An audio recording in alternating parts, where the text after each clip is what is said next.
Welcome to episode 3 of Collecting 101, and today we're going to address cast iron cookware. Now we want to address the history, the popular brands you should be looking for, the value, and what you should be collecting. So let's start off today with history. To talk about the history of cast iron, we got to go all the way back to the year 679. And even then it was lauded for its durability and its ability to retain heat, which vastly improved the meal quality.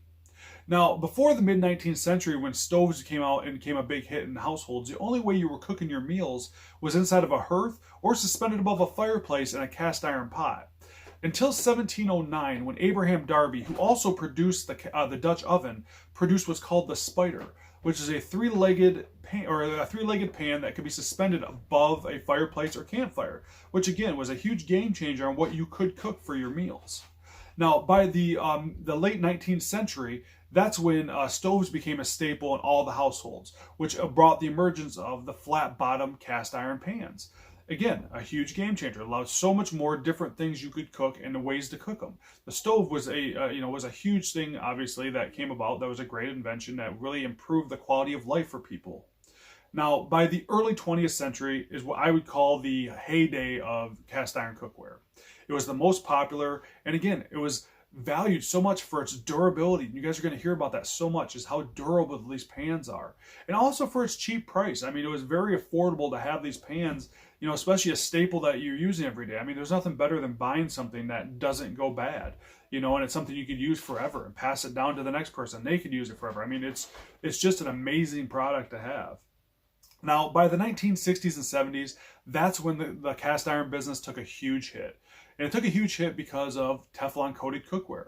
It was the rage. Everybody wanted them. So everybody threw their cast iron aside for these brand new products of Teflon-coated crap, I guess you would say, at the time, because I'm an old-fashioned guy. I like the cast iron. So they bought this Teflon stuff, and the cast iron got cast away, and it got cast away for decades. It wasn't until the 2000s where you really started to see a reemergence of cast iron.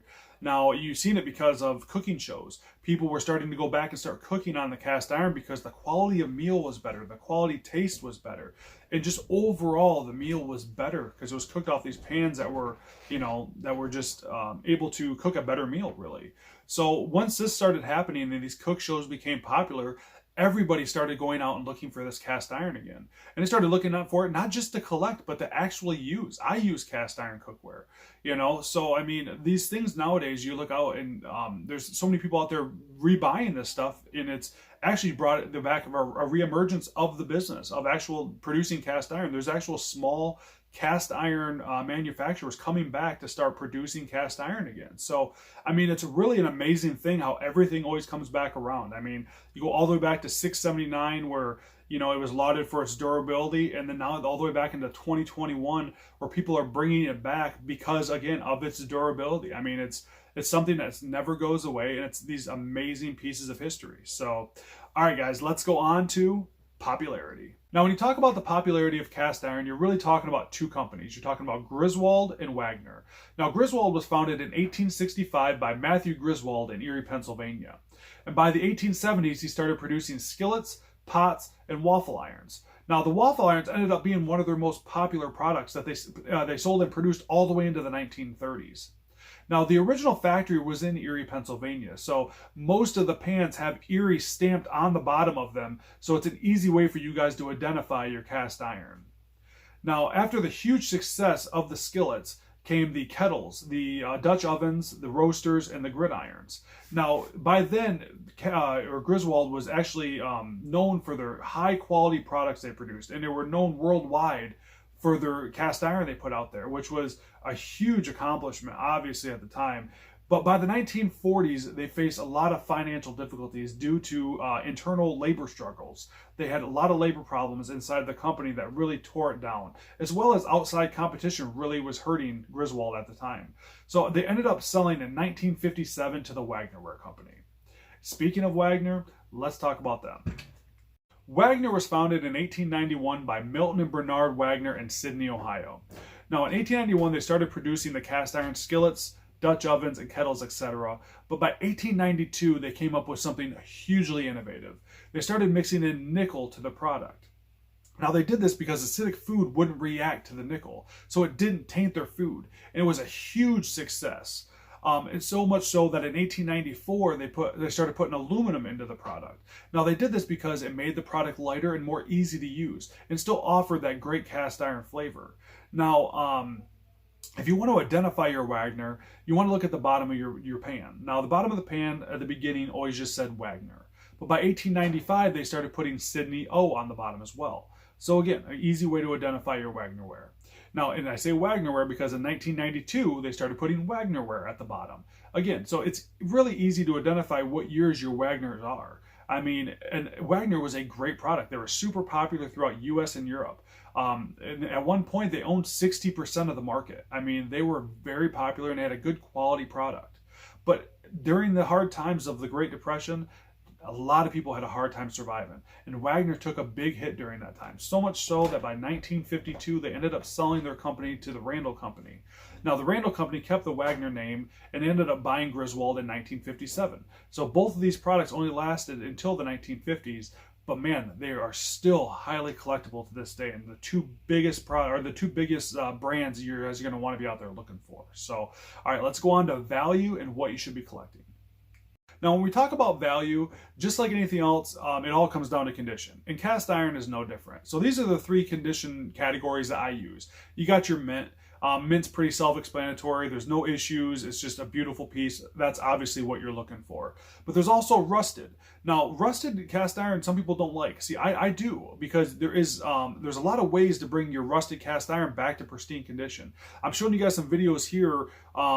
Just on YouTube, you can look up that you guys can use to bring your rusted cast iron back to life. And so you guys can get some really good deals on these rusted pieces that people think are junk.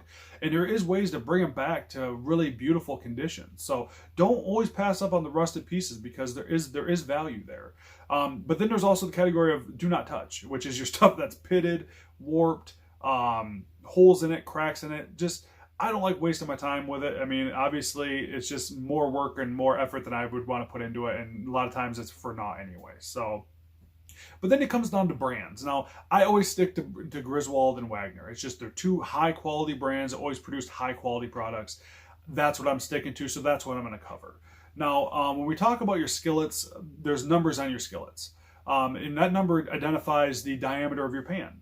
So your most common ones are your 3, 6s, and 8s. Now, when we talked about condition before, if you find a 3, 6, and 8 in really good condition, you can still get some really good money for that. I mean, anywhere from 10 to 70, 80, 90 bucks. I mean, depending on the condition and the brand and what year it came from, I mean, you could still get some good money out of those, but those are your most common ones. Now, the rarer ones are going to be your 2s, 11s, 13s, and 20s.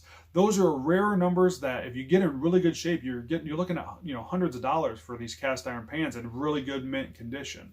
Now, you can still bring them back in good condition, and you're still going to get some good money for them. Like I said, these Griswold and Wagner cast iron skillets are very sought after right now because people are using them. So when you got a use for it as well as a collector's market for it, I mean, it's really the best of both worlds, especially if you're looking to collect or sell. I mean, whatever you're looking to do, but those are the ones you're going to want to look for as your rare ones. Now, your super rare items, now those are your number ones. Now, if you get a number one in really good condition, you're looking at thousands of dollars. I mean, $1,000, $2,000 for these. I mean, they're really hard to come by, especially if when it comes to your brands. You get a good Griswold or Wagner's. I'm gonna continue to make sure I emphasize with that. Is if you get good brands like that in good condition, that's really big money. Now, we talked about the 1890s spider pan with the 3 legs. Now, if you find one of those can run $6,000 to $8,000. I mean, they're huge collector pieces. I mean, I'm not saying you ever run across one, but it's always something I want you to look for. And we did talk about the Griswolds. Now, Griswold number 13, that's what you want to look for too. Those number 13s, everybody always thought of them as unlucky numbers. So a lot of times people didn't collect them and they didn't really want anything to do with them because of that superstition of how unlucky that number was. So definitely if you come across a number 13, always hold on to those because those are going to hold on to more value than your other ones. So definitely hold on to those. Now, what to collect? Always, again, it comes down to personal preference, but so I'm going to give you my personal preference. Now, again, collect the brands. You want Griswold, Wagner is what I'm going to advise you to collect because those are the better brands. Now, personally, to me, I like Griswold. Griswold to me was a better quality. They're more beautiful, And I also think they sell better. I mean, just from what I've come across in our shop, we sell Griswold better than we do Wagner. So that's kind of what I always look at for collector's purposes, because sometimes down the line, you're going to want to sell your collection. So it's always good to know that this one sells better than that one. So ones you're going to want to avoid. I always avoid the ones that say made in Taiwan or made in USA on the bottom. Nothing to do with those. I don't like them. They don't sell good. They're not good to collect. I like sticking to, the good brands. I mean, some of these Griswolds and Wagners guys are they're gorgeous. If you guys get out in the world of this cast iron, there's some really nice pieces out there. So yeah, guys, that's kind of what the rundown is of cast iron. I hope I taught you guys a few things today. And of course, thank you guys so much for watching. If you guys want to give this video a thumbs up, comment below if you guys have any extra cast iron information you want to put out there, because there is so much. I could have touched into so much more with Dutch ovens and kettles, and there's so many great things you can talk about with cast iron, but I kind of wanted to make sure I condense this video down for you guys. So add more stuff in the comment section below, and of course let me know what you guys want me to put in the Collecting 101 videos. I have so many ideas, but I'm always looking for more. So if you have more ideas for Collecting 101, let us know. And then, of course, subscribe to the channel. Over 20,000 subscribers. You guys are absolutely amazing. Thank you guys so much for everything you're doing. And then, obviously, this is episode 3. So episode 4 is going to be on Pyrex next time. So come back for Pyrex, because there are so many cool Pyrex pieces I want to show you guys. So thank you guys all so much for watching. And like always, collecting is about memories over money. Thank you guys very much.